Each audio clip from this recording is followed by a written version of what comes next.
सुप्पबुद्धं पबुज्जन्ति सदा गौतमा सावका एसं दिवाच रतोच निच्चं बुद्धगता सती।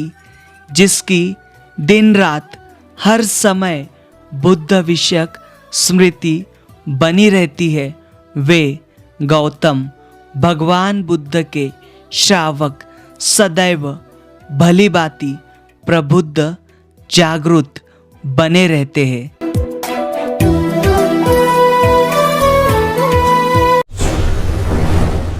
हम आए हुए हैं मुंबई उपनगर के बोरिवली यहाँ पर के संजय गांधी नेशनल पार्क में, जहाँ पर आज हम यहाँ का समृद्ध वैभव जो है या फिर गौरवशाली विरासत जो है वो देखने वाले हैं। अर्थात हम यहाँ की कानेरी नाम की जो बौद्ध गुफाएं जो है वो देखने वाले। यहाँ से लगभग 4.5 किलोमीटर के दूरी पर स्थित है। मुंबई उपनगर का संजय गांधी राष्ट्रीय उद्यान 40.9 वर्ग मील में फैला है। यह मुंबई के अधिकांश उत्तरी उपनगरों में फैला है। वन्य जीव और प्रकृति के कारण यह सालाना 20 लाख लोगों को आकर्षित करता है।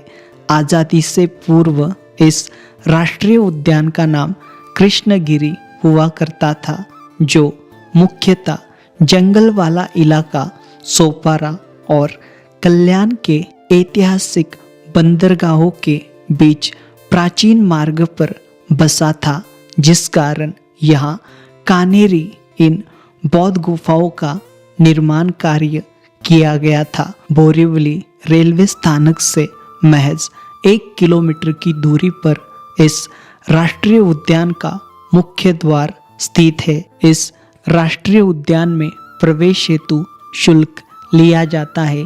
पहले इन गुफाओं तक जाने हेतु निजी वाहन अथवा प्रशासन की बस सुविधा उपलब्ध थी, जिसका शुल्क कम हुआ करता था, लेकिन हाल फिलहाल इसमें बदलाव किए गए हैं।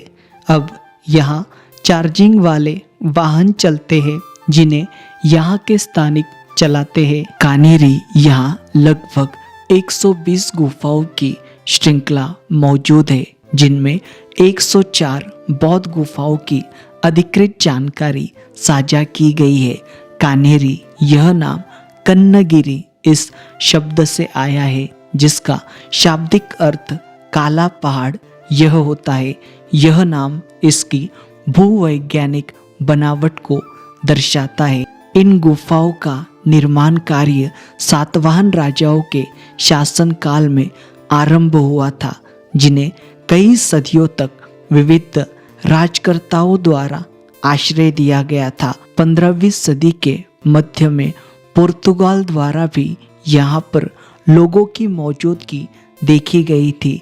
यहाँ चैत्य, विहार मंडप, भोजन मंडप, पानी के कुएं आदि स्थापत्य निर्माण किए गए हैं, जिनमें लगभग 50 के आसपास शिलालेख मौजूद है। इसके अलावा यहाँ निर्वाण स्थली भी मौजूद है, जहाँ बड़ी मात्रा में ठोस ईंटों के धातु स्तूप बनाए गए हैं। हम इन गुफाओं के मुहाने पर आए हुए और मुहाने पर यहाँ पर देख सकते हो, यहाँ तक वाहन आता है यहाँ पर शासन प्रशासन का, और साथ ही साथ ये संजय गांधी नेशनल पार्क का वाहन आता है, और पार्किंग की सुविधा भी यहाँ पर दी गई है। यहाँ पर कई सारे बोर्ड जो है आपको दिखाई दे रहे हैं। वहाँ पर एक बड़ा बोर्ड लगाया गया कानेरी बौद्ध लेनी या फिर कानेरी बौद्ध गुफाओं की जानकारी का बोर्ड लगाया गया, जिसके अंदर आपको शासन प्रशासन द्वारा दी गई जानकारी जो है वो वहाँ पर आपको दिखाई देगी। और साथ ही साथ यहाँ पर एक बहुत बड़ा जो बोर्ड है वो भी लगाया गया है। आइए यहाँ पर आप देख सकते हो, इस संजय गांधी नेशनल पार्क में या फिर इस उद्यान में यहाँ पर जो वन्य प्राणी जो है हमें बड़ी संख्या में दिखाई देते हैं। बंदर हो चाहे ये वन्य प्राणी हमारा स्वागत करते हैं। और हमारे साथ यहाँ पर इन बौद्ध गुफाओं की जानकारी देने के लिए मौजूद है सूर्यकांत धवले सर, जो यहाँ पर पिछले 30 सालों से इन गुफाओं की छाव में जो है अपना समय बिता रहे। तो सर जो है हमें जानकारी देंगे इन गुफाओं की और उनका अनुभव जो है हमारे साथ साझा करेंगे। यहाँ पर पुरातत्व विभाग द्वारा एक बड़ा बोर्ड लगाया गया एंट्रेंस पर, जिसके ऊपर कानेरी केव्स इंग्लिश और यहाँ पर हिंदी में जो है वो लिखा गया भारतीय पुरातत्व विभाग द्वारा। अब हमें ये बताइएगा, जब आप अभी इतने 30-35 सालों से यहाँ पर आ रहे हो तो आने की वजह क्या है? सर यहाँ बहुत सारी एनर्जी मिलती है। और दूसरी अभी मैंने बात किया कि मंगल में थी। यहाँ पर आप देख पा रहे हो इन बौद्ध गुफाओं की अधिकृत जानकारी जो है भारतीय पुरातत्व विभाग द्वारा दी गई है और तीनों भाषाओं में दी गई है। यहाँ पर मराठी हो, हिंदी हो और अंग्रेजी हो, इन तीनों भाषाओं में यहाँ पर जानकारी दी गई है। देखिए यहाँ पर बोरिवली में स्थित संजय गांधी राष्ट्रीय उद्यान जो है इसके पूर्व भाग में स्थित कानेरी गुफाएं भारत की सबसे प्राचीनतम एवं सबसे बड़ी बौद्ध गुफाओं समूह में से एक है। कानेरी का नाम की जो उत्पत्ति है प्राकृत भाषा शब्द कन्नगिरी से हुए, जिसका उल्लेख सातवाहन शासक वशिष्ठिपुत्र पुलवामी इनके नासिक के अभिलेख से मिलता है। और भी बहुत सारी जानकारी दी है, तो हम वो जानकारी इन गुफाओं में समझ के लेने की कोशिश करेंगे। तो सागर जी ये कानेरी केव्स का एक और हटके वैशिष्ट्य है। हमारे इंडिया में या महाराष्ट्र में जितना गुफा है जी उसमें अलग अलग धर्म की गुफाएं है। जी। जैसे कि जैनी है, हाँ। शैवलेनी है, जी। ऐसे अलग अलग बोला जाता है। लेकिन कानेरी गुफा जो है ये महाराष्ट्र की शान है। और ये केवल बौद्ध गुफा है, ये मैं तो कहता ही हूँ, हमारे यही साहब भी कहते हैं, आप देखे होंगे। जी हाँ, क्योंकि महाराष्ट्र में सबसे बड़ी बौद्ध गुफा ये कानेरी कानेरी, क्योंकि यहाँ पर गुफाओं की संख्या ज्यादा है।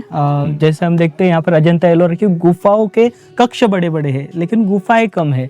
और यहाँ पर जो है यहाँ पर बहुत ज्यादा कक्ष और अलग अलग प्रकार के स्थापत्य जो है यहाँ पर मौजूद है। यहाँ पर एक मैप बनाया गया है इन गुफाओं का। देखो कैसे घूम रहे हैं गुफाएं, आप देख सकते हो। यहाँ से 1 2 3 4 5 6 से ऊपर ऊपर जा रही है, फिर बाद में वहां से भी आप देखोगे तो घूमी हुई है सारी गुफाएं। सर्वप्रथम यहाँ पर कैफेटेरिया का जो एरिया है, यहाँ पर आपको ये स्तूप दिखाई देगा। ये इसी प्रकार के जो स्तूप है हमें ऊपर देखने वाले हैं। आमतौर पर ये जो स्तूप है चैत्य में होता है, लेकिन ये यहाँ पर कैसे है, क्योंकि ऐसे लगता है यहाँ पर इसे लाकर रखा गया है। Yes, ये yes. मूल यहाँ का नहीं है। ये यहाँ पर लाके रखा है। यहाँ आप छोटे छोटे देख रहे हो। हाँ। ये सब ऊपर से लाकर रखे गार्डनिंग में या तो ऊपर से गिड़गिड़ाते हुए आए थे, बह गए थे। हाँ। तो उनको सेफ्टी इधर रखा क्योंकि गया। हमने देखा यहाँ पर महाराष्ट्र राज्य में नैसर्गिक आपदा आई थी लगभग 18वीं सदी के मतलब शुरुआत में या फिर 17वीं सदी में। तब यहाँ पर काफी ज्यादा नुकसान गुफाओं को पहुंचा था। हम देखते हैं जैसे कोंडानी हुए आपकी मुंबई की, उसको बहुत ज्यादा नुकसान पहुंचा, वैसे इसको भी पहुंचा होगा ना।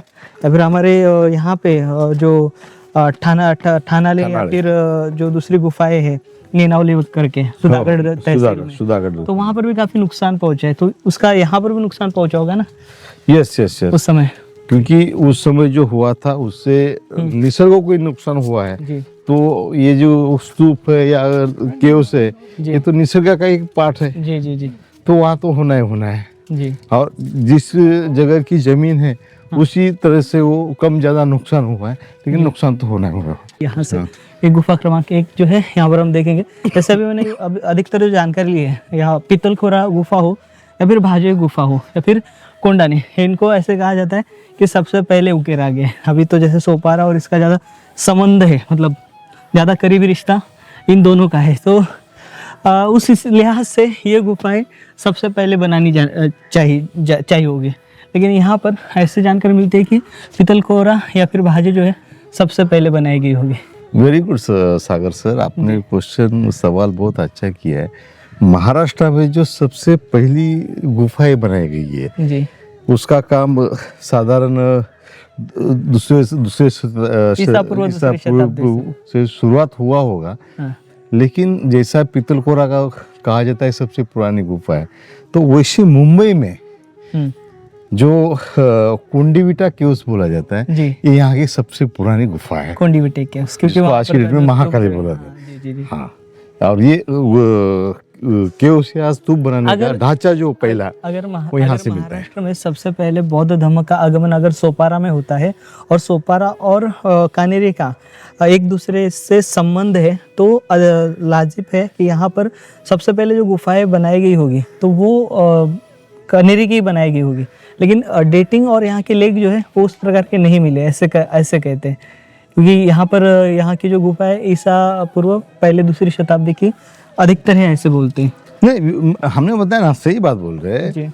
कानेरी जो गुफा है वो हाईटेक गुफा है, सभी गुफा से अलग है। अलग है। आप चाहे इस कंपैरिजन वेरुल से कर सकते हो, अजिंठा से भी कर सकते हो, या थाना किधर भी जाओगे, होंडा नहीं जाओगे तो ये अलग है। या हमारा नासिका के उसमें, वो सब गुफा से, कनेरी गुफा सबसे वैशिष्ट्यकरण अलग से। यहाँ से पढ़ाई होती थी, यहाँ आध्यात्मिक मिलता था, ये ट्रेडिशनल सेंटर था, ये सांस्कृतिक वारसा बताया जाता है। यहाँ भगवान बुद्ध का शिष्यों को आध्यात्मिक ट्रेनिंग दी जाती थी। देखिए ये गुफा क्रमांक 1 आप देख पा रहे हो। इस गुफा के प्रवेश में हमें यहाँ पर 2 बड़े बड़े पिलर दिखाई दे रहे हैं। पिलर जो है यहाँ पर अधूरे छोड़े गए, इनको फिनिशिंग नहीं दी है, और पिलर जो है टूटे हुए हैं।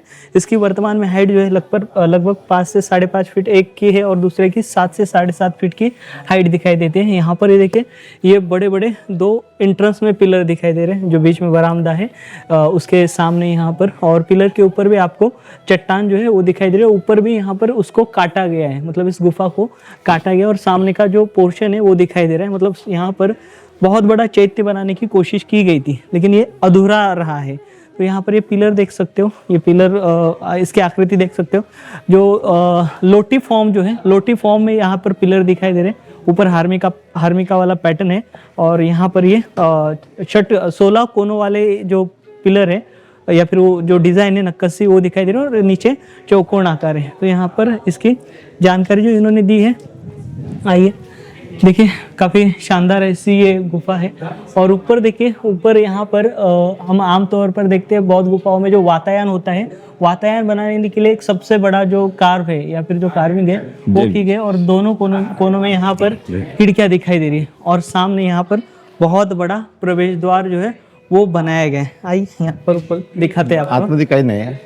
जी हाँ, तो यहाँ पर जो है चैत्य बनाने की कोशिश पूरी हुई थी, लेकिन वो अधूरी है। देखिए, चैत्य कमान जो है वो यहाँ पर बनाई गई है, या फिर जो गवाक्ष, ये जो है वातायन जो है, वातायन ऊपर बनाया गया था, तो इससे अधूरा छोड़ा गया है। तो यहाँ पर उस समय आमतौर पर जो बनाने वाले दानदाता रहे होंगे, एक तो उनका जल्दी देहांत हो गया होगा, जिसके कारण ये गुफाएं जो है अधूरी छोड़ी गई होगी। उसका सागर जी, आपने बहुत अच्छा बताया कि ये जो गुफा अधूरी छोड़ी गई है जी, कनेरी की उसमें 1 नंबर गुफा और 45 नंबर गुफा जी, ये दोनों का काम पूरा अधूरा है। इसका काम ये अगर हम देखेंगे तो 60% बना हुआ है जी जी, लेकिन 44 या 45 की जो गुफा है जी जी, उसका काम खाली 40% बनाया हुआ है। 40%। तो इसका मतलब ये है कि जो दान दाते हैं जी जी, वो यानी दान दिया नहीं दान देने वाले सही नहीं मिला होगा, जी, या तो वहाँ के जो आर्किटेक्चर बनाने वाले जी, मंक्स थे जी जी, वो वहाँ कुछ अनावरण कारण से नहीं हो पाए। अब हो सकता है कि यहाँ का जो उस समय का जो पत्थर था जी, वो भी उनको नहीं मिला होगा, जी जी जी, इसी कारण ये काम रुक गया है। जी हाँ, मतलब यहाँ पर पत्थर भी कमजोर लगा होगा उनको, लेकिन क्योंकि पत्थर की भी क्वालिटी होती थी। जी हाँ, लेकिन आमतौर पर इतना अंदर काम लेकर गया और उन्होंने वहाँ पर छोड़ दिया। तो कई सारे जो लोग हैं या फिर इतिहासकार जो कयास लगाते हैं कि एक तो इसको फाइनेंशियल जो है दिक्कतें आई होगी, उसके कारण उन्होंने जो है फाइनेंशियल दिक्कत आई है। हाँ जी हाँ, क्योंकि यहाँ पर एक पूरे परिवार के द्वारा मतलब उनके 4-5 पीढ़ी जाने तक ये गुफाएं जो है उकेरी जाती है, ऐसे कहा जाता है। यहाँ पर ये 2 क्रमांक की गुफा देखिए, यहाँ पर शुरुआती में आपको स्तूप दिखाई दे रहे हैं। तो यहाँ पर दालन है, ये गैलरी है, स्तूपा गैलरी।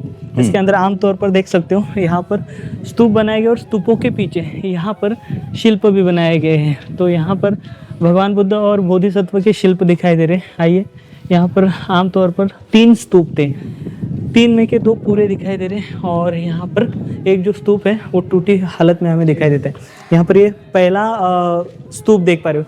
ये जो स्तूप आप देख पा रहे हो, यहाँ पर जो नेनावली नाम की जो गुफाएं हमने बताई आपको, उस नेनावली नाम की गुफाओं से ये मिलता जुलता ऐसा स्तूप दिखाई दे रहा है। और इस स्तूप के पीछे यहाँ पर अभय मुद्रा में भगवान बुद्ध की जो मूर्तियाँ जो है वो उकेरी गई, यानी यहाँ पर एक तो थेरवादा और साथ ही साथ महायाना, इन दोनों का प्रभाव जो है आमतौर पर दिखाई दे रहा है। और साथ ही साथ यहाँ पर प्रलंब पद्मासन अवस्था में यहाँ पर भगवान बुद्ध की जो मूर्तियाँ हैं एक छोर से हमें दिखाई दे रही है। ये सारी की सारी प्रलंब पद्मासन, आमतौर पर ये जो आसन वाली जो मुद्राएं हैं मतलब अजंता एलोरा में ज़्यादातर देखने को मिलती है। ये दिखाई दे रहा है वहाँ पर देखिए। और यहाँ पर एक स्तूप जो है, स्तूप क्रमांक 2, वो टूटा हुआ है। ये स्तूप शायद से अधूरा रहा था क्योंकि इसके ऊपर छेनी हथौड़ी के जो घाव है वो दिखाई दे रहे हैं, ये पूरा नहीं हुआ था। और यहाँ पर ये स्तूप क्रमांक 3 आप देख पा रहे हो। स्तूप क्रमांक 3 जो है इस छतावली के साथ मौजूद है। इसकी छतावली जो है ऊपर जो आप छत देख पा रहे हो उस छत से जुड़ी हुई है। और हार्मिका वाला पोर्शन देख रहे हो, इसका डोम और इसके साथ वेदिका और पूरा पोर्शन इसका दिखाई पड़ रहा है। और पीछे जो है यहाँ पर फिर से प्रलंब पद्मासन मुद्रा में भगवान बुद्ध की मूर्ति दिखाई दे रही है। और यहाँ पर जो एक कमल का फूल जो है, कमल के फूल के ऊपर ये आसनित मूर्ति है। और एक जो कमल का डंठल जो है, डंठल को पकड़े हुए जो नागराजे जो है या फिर जिसे नंद और उपनंद कहा जाता है, वे दोनों दिखाई दे रहे हैं। जो कि यहाँ पर भगवान बुद्ध जो है धम्म चक्र जो है वो धम्म चक्र प्रवर्तन कर रहे हैं, उस मुद्रा में यहाँ पर एक शिल्प है। और बताइए सर, ये स्तूप अधूरा कैसे रहा है? नहीं तो अभी आप जब बात कर रहे थे ये निसर्ग की आपत्ति है और कोई नहीं है। मतलब टूटा है, यहाँ पर कोई विकृतीकरण किया नहीं है, ये निसर्ग की आपत्ति है। अच्छा, जब हम ये 2 नंबर के उसमें आते हैं जी, तो आपको बताना मुझे बड़ा अच्छा लगता है। जी जी, डर तो सबको लगता है जी, भगवान बुद्ध जी भी हमको डर के बारे में बहुत सारे बताते हैं। तो यहाँ पर भी हमारे यहाँ पर यहाँ अष्टभय शिल्प है जी हाँ। लेकिन कैसा है मालूम है क्या? कनिरिक्योस, हाँ, भगवान बुद्ध हमको अष्टभय शिल्प बताते हैं, अष्टभय बताते हैं, लेकिन भय तो हमें अलग अलग प्रकार के हैं। तो ये जो शिल्प हम देख रहे हैं ये अष्टभय शिल्प बता रहे हैं जी। हाँ, लेकिन यही जो अष्टभय शिल्प है, जब हम 41 में जाओगे, जब हम 41 में जाओगे, ये हमको अष्टभय शिल्प नहीं दिखेगा, ये हमको 10भय शिल्प दिखेगा। और यही शिल्प 89 में जाओगे तो वहां पर हमको 10भय शिल्प मिलेगा, लेकिन हम इसको अष्टभय शिल्प बोलते हैं क्योंकि ये अष्टभय है। अगर आप देख रहे होंगे तो देखो वहाँ पानी जो नौका होती है वहाँ पर लोग अटके हुए हैं, उनको आशीर्वाद दे जा रहे हैं। वो ये इस बाजू में अग्नि है, सांप है, उस बाजू में भी हाथी दिख रहे हैं आपको, जो उसके बाद नाग दिखाई दे रहा है। इधर देखोगे तो आपको शास्त्रिक आपदा से बचने के लिए विविध प्रकार के दृश्यों को जो है इसमें दर्शाया गया। और ये जो शिल्प आप देख पा रहे हो, यह अवलोकितेश्वर का शिल्प, अवलोकितेश्वर का शिल्प है। ध्यानी बुद्ध है और नीचे जो है यहाँ पर बोधिसत्व जो है वो अपने हाथ में कमल का फूल जो है वो पकड़े हुए दिखाई देते हैं। आइएगा सर। और यहाँ पर ये दूसरी गुफा में 3 स्तूप तो है, गैलरी है, गैलरी के साथ साथ यहाँ पर ये मूर्तियाँ दिखाई देती है उकेरे हुए। तो ये मूर्ति देखिए, और एक विहार है, और ये विहार भी शायद से पूरा नहीं हुआ था, ये भी अधूरा छोड़ा गया था। यहाँ पर गुफा क्रमांक 2 के बाहर आप ये पानी के कुएं देख सकते हो। तो यहाँ पर फिल्टरेशन सिस्टम है, वहाँ से पानी गिरता था, वो मुख्य कुआं जो है वहाँ पर दिखाई दे रहा है। उस कुएं से जब पानी भरता था तो यहाँ पर इस कुएं में पानी आता था, और इस कुएं से वो उस कुएं में पानी जमा होता था 3 नंबर के, और 3 नंबर से जो है जो पानी आउट होता होगा तो वो 4 नंबर के कुएं में आता था। तो यहाँ पर ये कुएं जो है लाइन से बनाए गए हैं। और यहाँ पर एक लेक भी है, तो लेक थोड़ा सा धुंधला हुआ है, लेक मौजूद है, बड़ा लेक है। और इसके आगे देखिए यहाँ पर ये जहाँ पर पानी मतलब जो है टपकता है जिस कुएं में, वो पहला कुआं। और यहाँ पर ये सबसे अद्भुत गुफा है यहाँ पर की, और सबसे नायाब ऐसा ये तोहफा जो है हमारे पूर्वजों ने हमारे लिए छोड़ा हुआ है। ये गुफा क्रमांक 3 देख सकते हो, अद्भुत, बहुत ही अद्भुत। शुरुआत में एक हमें यहाँ पर नाग पुरुष दिखाई दे रहा है, देखिए एक नाग पुरुष है इस प्रकार से। और हम पीछे से अगर देखेंगे तो हमें ये पूरा जो स्पष्ट रूप से ये जो गुफा है वो दिखाई दे रही है। और इसके एंट्रेंस में या फिर इसके प्रवेश द्वार पर यहाँ पर 2 जो है द्वारपाल दिखाई दे रहे हैं, 2 द्वारपाल देख सकते हो यहाँ पर, ये द्वारपाल। और ये द्वारपाल जो है इनके सर जो है वो कटे हुए, और देखिए इसको देखकर आपको एलोरा की याद आ जाएगी, फिर एलोरा की जो गुफाएं हैं उनकी याद आ जाएगी, इतनी भव्य दिव्य है। और साथ ही साथ इसको देखकर यहाँ पर कार्ला नाम की जो बौद्ध गुफा है उनके भी याद आती है, क्योंकि कार्ला जैसे ही यहाँ पर कार्ला गुफाओं के बाहर जिस प्रकार से पिलर थे, वर्तमान में एक मौजूद है जिसके ऊपर सिंह बैठा हुआ है, तो इसी प्रकार से यहाँ पर ऊपर सिंह वाला एक जो स्तंभ है राइट साइड में दिखाई दे रहा है, और लेफ्ट साइड में ऊपर जो है यहाँ पर गंधर्वों ने यहाँ पर भार उठाया हुआ है, ऊपर का जो शीर्ष था उसका वो वाला पूरा जो पैटर्न है वो दिखाई दे रहा है। और ये सीढ़ियाँ देखिए, काफ़ी शानदार जो सीढ़ियाँ है वो यहाँ पर बनाई गई है, और इसके राइट साइड में लेफ्ट साइड में यहाँ पर एक स्तूप भी बनाया गया, और स्तूप जो है काफ़ी नक्काशीदार बनाया गया है। तो स्तूप भी यहाँ पर हमें दिखाई दे रहा है। अभी हम ऊपर चढ़ेंगे तो ऊपर देखिए, ये दृश्य जो है काफ़ी मोहक दृश्य है, और हमारी विरासत के प्रति हमें ये सजग करता है। तो यहाँ पर ये ऊपर देख सकते हो, ऊपर हमें 4 पिलर दिखाई दे रहे हैं, और नीचे देखोगे तो नीचे अर्ध उठाव आकार में 2 पिलर है। इस साइड पहले भी है और आगे भी 2 अर्ध उठाव आकार में पिलर है, और 2 यहाँ पर सामने पिलर दिखाई दे रहे हैं। तो यहाँ पर एक लकड़ी का बड़ा पैनल था, इसके लिए कटे हुए दिखाई दे रहे, तो वो पैनल भी काफ़ी शानदार रहा था। तो वो दिखाई दे रहा है हमें, बहुत ही यूनिक पैटर्न जो है यहाँ पर इस गुफा का दिखाई दे रहा है, और लगभग 50 फीट के आसपास यहाँ पर ये जो हाइट दिखाई दे रही है इस पूरी गुफा की। और आइए आगे, यहाँ पर इस पिलर के ऊपर देखिए बारीकी से नक्काशी काम जो है वो किया गया है, और यहाँ पर समय समय पर इन गुफाओं में काम जो है वो किया गया है। तो यहाँ पर ये सारे के सारे शिल्प दिखाई दे रहे हैं, और साथ ही साथ यहाँ पर नाग राजाओं के शिल्प है, भगवान बुद्ध के शिल्प उकेरे गए हैं, काफ़ी यूनिक। और यहाँ पर लिपि भी लिखी गई है। यहाँ पर देखिए, यहाँ पर स्तूप उकेरा गया है, काफ़ी शानदार स्तूप जो है यहाँ पर उकेरे गए हैं। ये लगभग 5वीं से 6ठी शताब्दी के आसपास स्तूप जो है वो निर्माण किया गया होगा, क्योंकि इसको फिनिशिंग जो है काफ़ी शानदार फिनिशिंग दी गई थी। यहाँ पर एक लेख भी है जो कि यहाँ पर संस्कृत में लिखा गया है, वो उसके ऊपर अंकित किया गया। आइए, यहाँ पर एक छोर पर ये दिखाई दे रहा है, और दूसरे छोर पर लेफ्ट साइड में हमें एक कक्ष दिखाई दे रहा है। देखिए, एक छोटा सा कक्ष है, इसके अंदर जो है फिलहाल लॉक करके रखा गया है। इसके अंदर भी आपको बुद्ध की जो मूर्तियां है वो दिखाई देगी। यहाँ पर अभय मुद्रा में ये सारी की सारी मूर्तियां जो है वो यहाँ पर दिखाई दे रही है, काफ़ी शानदार है, जिसमें भगवान बुद्ध ने एक हाथ में अपनी चिवर पकड़े हुए दिखाई देते हैं। यहाँ पर उसी प्रकार से उस पिलर पे जिस प्रकार से नाग राजा का शिल्प था, यहाँ पर भी नाग राजा का शिल्प है। ये पिलर देखिए काफ़ी खंडित हो चुका है, और यहाँ पर ये 2 पिलर आप देख रहे हो, एक इस पिलर के ऊपर जो है यहाँ पर लेख लिखे गए, दोनों पिलर के ऊपर लेख लिखवाए गए हैं। ये आमतौर पर सातवाहनों के समय के लेख है, और सातवाहनों द्वारा यहाँ पर जो है दान देने का जो है जिक्र आता है। तो ये काफ़ी बड़े लेख हैं, ऊपर से पूरे नीचे तक आए हुए हैं। लेख पढ़े जा सकते हैं, और जैसे हम देखेंगे तो यहाँ पर जैसे ये हम यहाँ से देखेंगे तो यहाँ पर देय, धम, नी व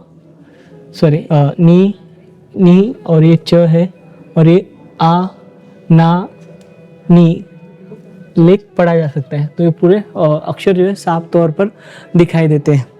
और यहाँ पर जब हम एंट्री करते हैं तो लेफ्ट साइड में हमें बहुत बड़ी विशाल भगवान बुद्ध की जो मूर्ति है वो दिखाई देती है, लगभग 30 फीट के आसपास होगी।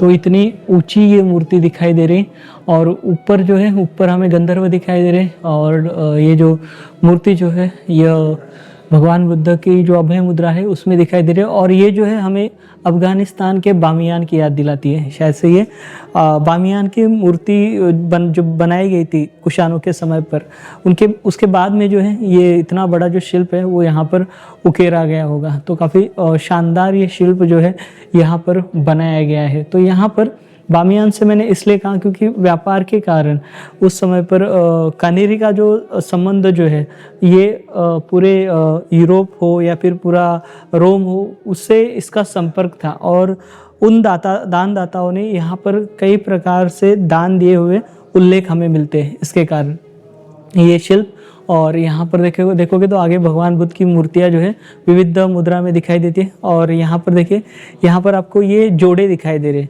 इन्हें युगलक भी कहा जाता है। आमतौर पर ये दानदाताओं के शिल्प यहाँ पर उकेरे गए होंगे। तो इसके अंदर दो जोड़ों में यहाँ पर उनके आभूषण देख सकते हो, उनके पूरे उस समय के पहनाव देख सकते हो। मतलब उस समय की जो संस्कृति थी उसका यहाँ पर जो है जीता जागता जो उदाहरण है वो दिया गया इन शिल्पों के माध्यम से। यहाँ पर देखोगे तो यहाँ पर भी ये दो जोड़े थे, लेकिन एक जोड़ा जो है पूरी तरीके से खंडित हुआ है।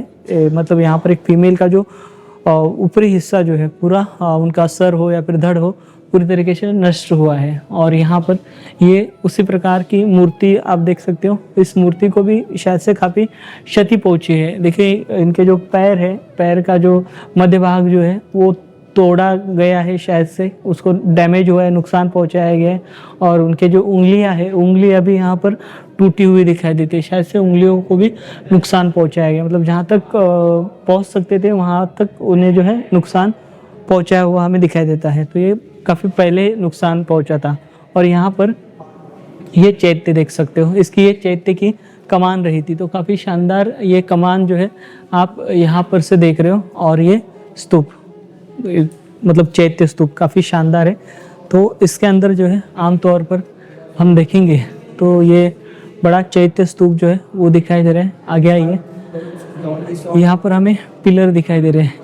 इस प्रकार से हमने कार्ला की गुफाओं में पिलर देखे, उसी प्रकार से पिलर जो है वो दिखाई दे रहे हैं। और इन पिलर के ऊपर यहाँ पर एक तो स्तूप की जो है पूजा करते हुए नाग जो पुरुष है वो दिखाई दे रहे हैं। नाग राजा जो है वो दिखाई दे रहे हैं। हाथी के ऊपर सवार युगलक दिखाई दे रहे हैं। और यहाँ पर आप ये स्तूप देख सकते हो, ये काफ़ी बड़ा है। लगभग इसके हाइट जो है 40 फीट के आसपास है इस पूरे क्षेत्र की। पीछे आप गजब पृष्ठ आकार देख सकते हो। और गजब पृष्ठ आकार के ऊपर यहाँ पर कुछ कार्विंग दिखाई दे रही है, यानी यहाँ पर लकड़ियों के पैनल थे जो साग की लकड़ियाँ हुआ करते थे। मतलब उस समय पर साग की लकड़ियों के पैनल यहाँ पर हुआ करते थे। और स्तूप जो है साधारण दिखाई दे रहा है, डोम दिखाई दे रहा है। हार्मिका वाला जो पोर्शन है वो नष्ट हो चुका है। नीचे वेदिका जो है, वेदिका भी पूर्ण नहीं हुए। और यहाँ पर ये जो पूरे स्तूप में सर्कुलर आकार में छेद किए हुए दिखाई देते हैं, जिसके अंदर प्राचीन काल में शायद से दिए रखने के लिए जगह बनाई गई थी। खोबनिया कहते हैं इसे। तो इसी प्रकार से ये पूरा जो चैत्य वो दिखाई दे रहा है। यहाँ पर देखिए इसमें अंतर दो जगह हमें दिखाई दे रहा है। ये पिलर देखिए, ये पिलर आपको यहाँ पर लोटी फॉर्म दिखाई दे रहे हैं और ऊपर भी आपको लोटी फॉर्म दिखाई दे रहे हैं। ऊपर इसके ऊपर शिल्प है, लेकिन उसके अगला जो शिल्प है, इसके आगे वाला पिलर जो है, उस पिलर जो है, पिलर के ऊपर किसी भी प्रकार की नक्काशी नहीं है। साधारण पिलर दिखाई दे रहा है, इसके ऊपर कोई भी नक्काशी बनाई नहीं गई है। तो शायद से कालावधि जी जो है उसका कालावधि में फर्क हो सकता है, क्योंकि यहाँ पर ये गुफा बनाने वाले ने शुरुआत में बनाई होगी। अधूरे जो पिलर है यहाँ तक उन्होंने कंप्लीट किए थे, वहाँ से यहाँ तक। और आगे जो है यहाँ पर गुफा बनी नहीं थी। जब बाद में दूसरे दानदाता आए, उन दानदाताओं ने यहाँ पर जो शिल्प, ये जो गुफा है उसको पूरी करने की कोशिश उन्होंने की थी। इसके कारण हमें यहाँ पर ये बदलाव दिखाई देता है, क्योंकि ये जो चरण है स्तूप का चरण बहुत ही शुरुआती दौर का चरण दिखाई देता है। और यहाँ पर जो पिलर बनाए गए हैं ये पिलर बाद में बनाए गए, जिनके ऊपर लोटी फॉर्म है और जिनके ऊपर हाथी के शिल्प बने हुए हैं, जिनमें स्तूपों को दिखाया गया। तो ये पिलर शायद से बाद में बने हैं, इससे पहले ये पिलर बने नहीं थे। और ये लोटी फॉर्म वाले जो पिलर जो है आमतौर पर जुन्नर जो है या फिर जैसे जीर्णनगर कहा गया उस क्षेत्र में ज़्यादातर दिखाई देते हैं। तो ये पूरी की पूरी गुफा और ये पूरा का पूरा चैत्य जो कि अधूरा रहा है, ये पूर्ण नहीं हुआ है। इसी के साथ यहाँ पर गुफा क्रमांक 3 के बाहर एक स्तूप दिखाई दे रहा है, जो कि काफ़ी प्राचीनतम स्तूप था, लेकिन उसे रिस्टोर किया गया है। तो यहाँ पर इस प्रकार के बड़े बड़े जो है ईंटों के स्तूप भी उस समय पर बनाए गए होंगे। सम्राट अशोक इनके समय पर भी यहाँ पर स्तूप जो है वो बनाए गए होंगे। देखिए यहाँ पर सीढ़ियाँ यहाँ से टूट चुकी है, यहाँ पर एक भाग था और यहाँ पर से एक भाग दिखाई दे रहा है।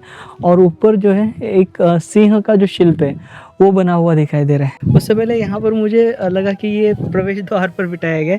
सर ये शिल्प कहाँ से आया यहाँ पर? सर ये आपने बोला कि प्रवेश द्वार पर बिठाया, सही बोला। क्योंकि ये जो स्ट्रक्चर है ये सीमेंट का स्ट्रक्चर है। तो ये जो शेर है, ये जिसको शेरनाथ करता हुआ शेर बताया जाता है, ये आप देख रहे हो गुफा का प्रकार 3 का जो पिलर है, अर्ध उठाव वाला।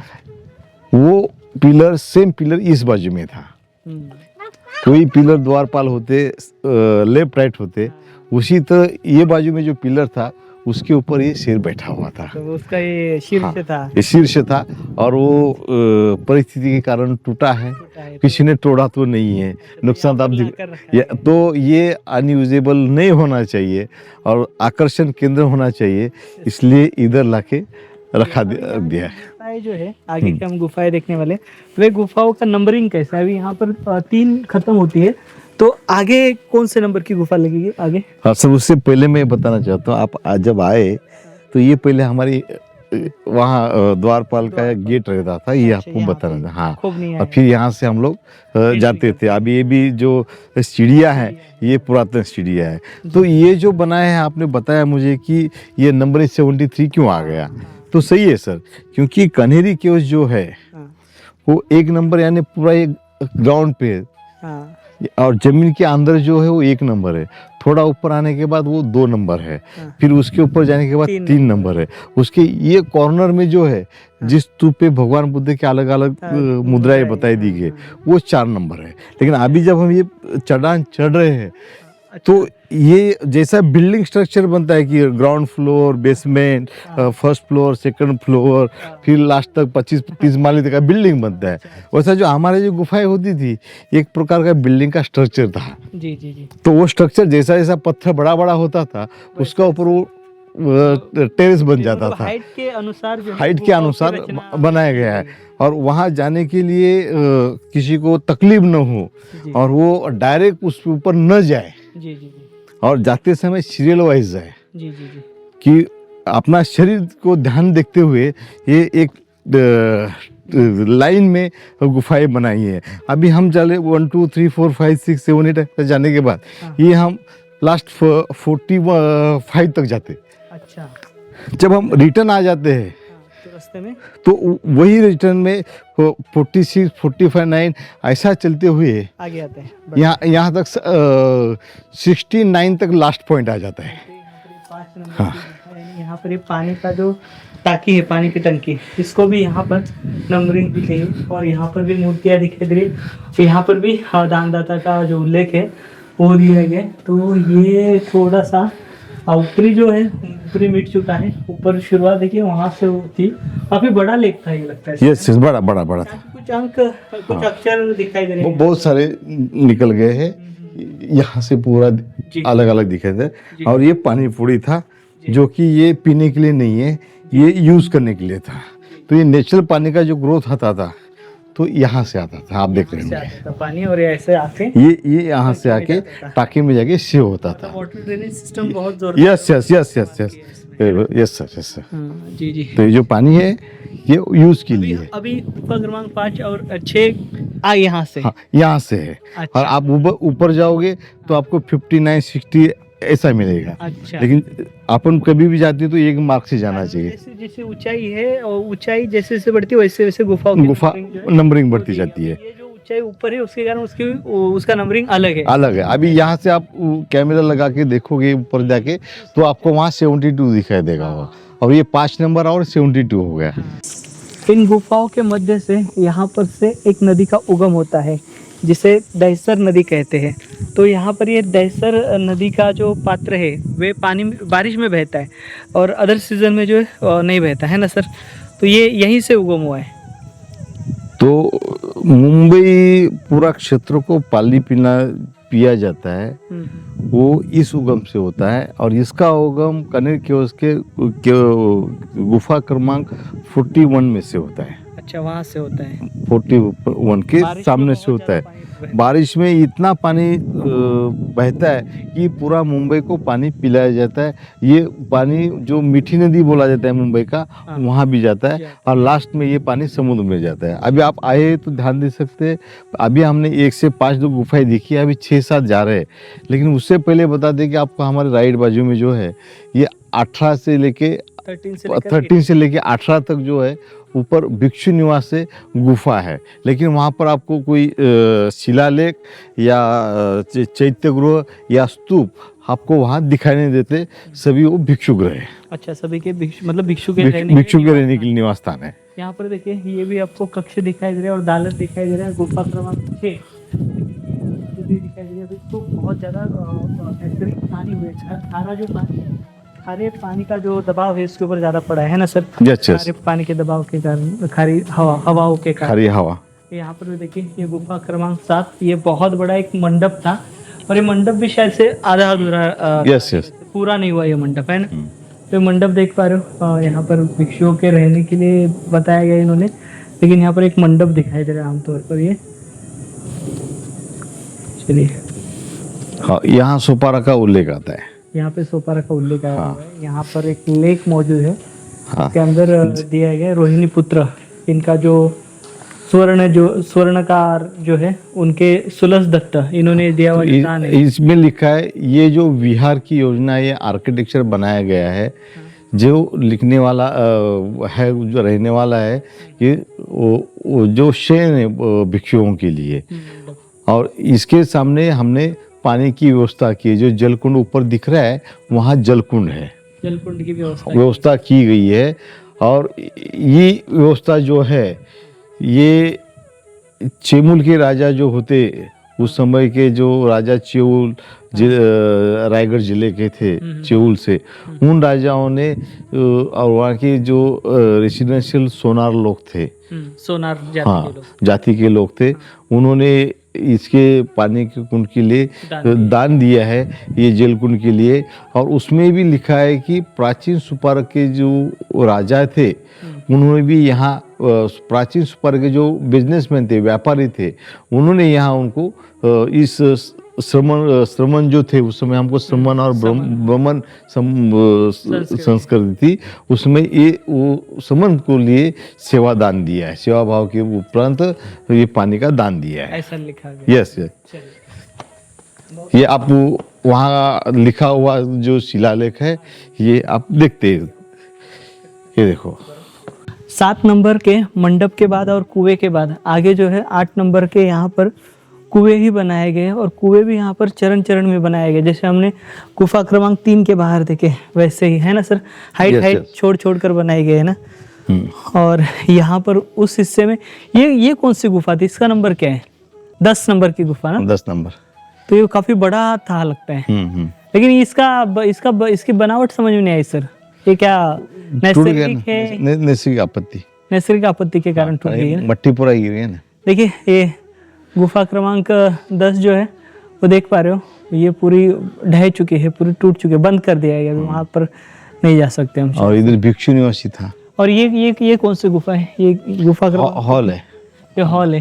ये गुफा क्रमांक 9 रहेगी शायद से, ये गुफा क्रमांक 9 है, एक मंडप है। 9, 10 और 11, 9, 10, 11। यहाँ से पानी जो है, पानी बहता है, बारिश में तो बहुत ज्यादा पानी बहता है। ये गुफा क्रमांक 11 है। गुफा क्रमांक 11 जो है यहाँ पर का सबसे बड़ा मंडप है और अध्ययन कक्ष है। देखिए ये कितना बड़ा ये मंडप दिखाई दे रहा है। इसके अंदर आपको 8 पिलर दिखाई दे रहे हैं। शुरुआत में एंट्री करेंगे, यहाँ पर एक प्रवेश द्वार है और हमने एंट्री कर ली। तो यहाँ पर एक मुख्य प्रवेश द्वार है, 2 छोटे प्रवेश द्वार है और 2 खिड़कियाँ दिखाई देती हैं। तो यहाँ पर ये महायान परंपरा का अध्ययन केंद्र था। तो यहाँ पर एक तो महायान परंपरा के जो बौद्ध भिक्षु जो है, इस मंडप का इस्तेमाल जो है, एक तो हम भोजन मंडप कहते हैं या फिर यहाँ पर भिक्षु जो है भोजन किया करते रहे होंगे बैठकर, यहाँ पर ये लाइन से बैठकर यहाँ पर भोजन किया करते होंगे। और साथ ही साथ यहाँ पर जो आरेख जो है, मंडला आरेख, वो मंडला आरेख का आरेख की जो क्रिया है वो यहाँ पर महायानी परंपरा के जो भिक्षु है वो यहाँ पर बैठकर किया करते थे। ऐसी कतार में, यहाँ पर एक कतार बैठती थी, सामने एक कतार होती थी, वैसे ही ठीक वहाँ पर भी आप देखोगे जो आपको ये दिखाई दे रहे पूरा, मतलब ये जो बनाया हुआ जो बेस दिखाई दे रहा है आपको, इसके दोनों छोर पर जो है, मतलब उस ओर से भी और इस ओर से भी जो है भिक्षु बैठा करते थे लाइन से। और वो अध्ययन किया करते थे और साथ ही साथ भोजन की व्यवस्था भी यहाँ पर की जाती थी। तो ऐसे लाइन से भिक्षु बैठते थे और यहीं पर से भोजन की व्यवस्था जो है वो की जाती थी।